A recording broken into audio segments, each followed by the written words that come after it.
ಇನ್ನು ಮುಖ್ಯಮಂತ್ರಿ ಕುರ್ಚಿಗಾಗಿ ಒಂದು ಕಡೆ ಕದನ ನಡೀತಾ ಇದೆ, ಇನ್ನೊಂದು ಕಡೆ ಮೊದಲ ಬಾರಿ ಗೆದ್ದಂತಹ ಶಾಸಕರು, ಕಾಂಗ್ರೆಸ್ ಶಾಸಕರು ಮಂತ್ರಿಗಳಾಗಬೇಕು ಅಂತೇಳಿ ಹೈಕಮಾಂಡ್ಗೆ ಪತ್ರ ಬರೆದು ಬೇಡಿಕೆ ಇಟ್ಟಿದ್ದಾರೆ. ಇದರ ನಡುವೆ ದಲಿತ ಸಿಎಂ ದಾಳ ಉಳಿಸ್ತಾ ಇದ್ದಂತಹ ನಾಯಕರಿಗೆ ಕೂಲಿ ಕೇಳಿದ್ದಾರೆ ಮಾಜಿ ಸಚಿವ ಕೆ.ಎನ್. ರಾಜಣ್ಣ. ಪಕ್ಷದೊಳಗಿನ ಎಲ್ಲ ಬೆಳವಣಿಗೆಗಳಿಗೂ ಕೂಡ ಡಿ.ಸಿ.ಎಂ ಡಿ.ಕೆ. ಶಿವಕುಮಾರ್ ಅವರು ಮಾತ್ರ ಬಹಳ ನಾಜೂಕಿನ ಉತ್ತರವನ್ನು ಕೊಡ್ತಾ ಇದ್ದಾರೆ.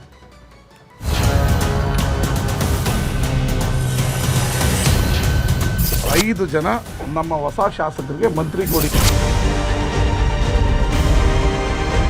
ಅವಕಾಶ ಕೇಳೋದ್ರಲ್ಲಿ ತಪ್ಪೇನಿಲ್ಲ. ಎಲ್ಲರಿಗೂ ಆಸೆ ಇರ್ತದಲ್ಲ ಮಂತ್ರಿ ಆಗಬೇಕು ಅಂತ. ಏನು ಅವ್ರು ಕೇಳ್ಕೊಂಡಿದ್ದಾರೆ ಅದು ಸರಿಯಾಗೇ ಇದೆ. ರಾಜ್ಯ ಕಾಂಗ್ರೆಸ್ನ ಕುರ್ಚಿ ಕಚ್ಚಾಟಕ್ಕೆ ಕಿರಿಯರು ಎಂಟ್ರಿ ಕೊಟ್ಟಿದ್ದಾರೆ. ಸಂಪುಟ ಪುನಾರಚನೆ ವೇಳೆ ಹೊಸಬರಿಗೆ ಅವಕಾಶ ನೀಡುವಂತೆ ಆಗ್ರಹಿಸಿ ಮೊದಲ ಬಾರಿ ಗೆದ್ದಿರುವ 38 ಶಾಸಕರ ಪೈಕಿ 31 ಶಾಸಕರು ಸಹಿ ಮಾಡಿರುವ ಆಗ್ರಹ ಪತ್ರವನ್ನ ಹೈಕಮಾಂಡ್ಗೆ ಕಳಿಸಿಕೊಟ್ಟಿದ್ದಾರೆ. ಇರೋ 38 ಶಾಸಕರ ಪೈಕಿ 5 ಶಾಸಕರಿಗೆ ಮಂತ್ರಿ ಸ್ಥಾನ ನೀಡಬೇಕೆಂಬುದು ಆ ಶಾಸಕರ ಹಕ್ಕೊತ್ತಾಯ. ಶಾಸಕರು ಬರೆದ ಪತ್ರವನ್ನ ಹೈಕಮಾಂಡ್ ಗಂಭೀರವಾಗಿ ಪರಿಗಣಿಸಿದೆ ಅಂತ ಸುರ್ಜೇವಾಲಾ ಹೇಳಿದ್ರು.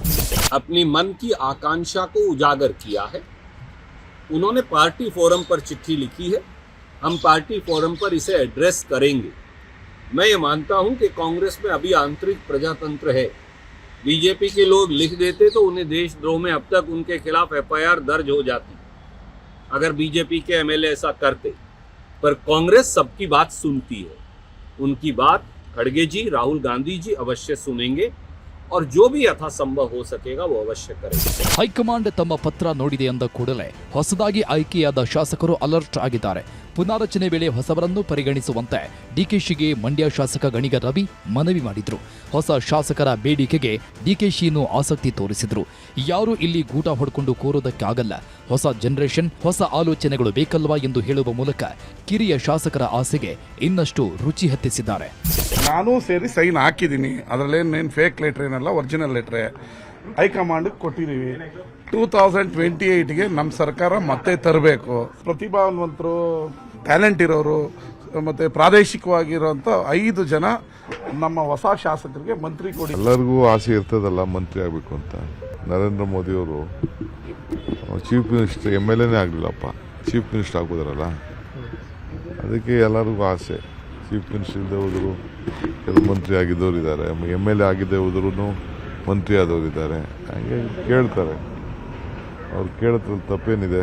ಇದೆಲ್ಲದರ ಮಧ್ಯೆ ಕಾಂಗ್ರೆಸ್ನಲ್ಲಿ ದಲಿತ ಸಿಎಂ ಸಂಚಲನ ಶುರುವಾಗಿದೆ. ದಲಿತ ಸಿಎಂ ಅಸ್ತ್ರ ಹೂಡಿರುವ ಸೀನಿಯರ್ಗಳ ಲೆಕ್ಕಾಚಾರಗಳಿಗೆ ಹೊಸ ಆಯಾಮವೇ ಸಿಗ್ತಾ ಇದೆ.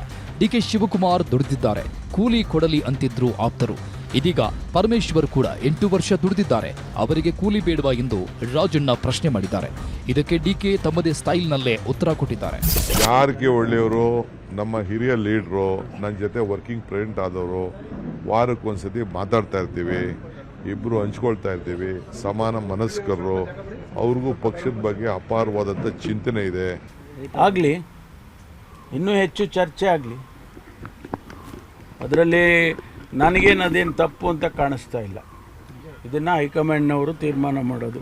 ಅರೆ ಹೌದು, ಹಳೆ ಕೂಲಿ ಅವ್ರದ್ದು, ಇವ್ರದನ್ನ ಲೇಟೆಸ್ಟ್ ಕೂಲಿ ಅವ್ರದ್ದು, ಹಳೆ ಬಾಕಿ ಕೂಲಿ ಅವ್ರದ್ದು. ಅದರಿಂದ ಹಳೆ ಕೂಲಿ ತೀರ್ಮಾನ ಆದಮೇಲೆ ಹೊಸ ಕೂಲಿ ಕೊಡ್ಲಿ. ಡಿ.ಕೆ. ಶಿವಕುಮಾರ್ ಅವ್ರಿಗಿಂತ ಮುಂಚೆ ಪರಮೇಶ್ವರ್ 2 ಬಾರಿ ಅಧ್ಯಕ್ಷರಾಗಿದ್ರು, ಅವ್ರಿಗೆ ಕೂಲಿ ಕೊಡ್ಲಿ ಅಂತ ಹೇಳಿ ರಾಜಣ್ಣ ಅವರು ಹೇಳಿದ್ದಾರೆ ಸರ್. ಅವರು ಒಂಥರ ದೊಡ್ಡವರು.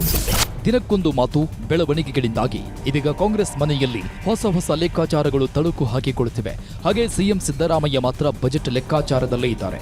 ಮುಂದಿನದ್ದು ಮಾತ್ರ ಕುತೂಹಲ. Bureau report, news 18.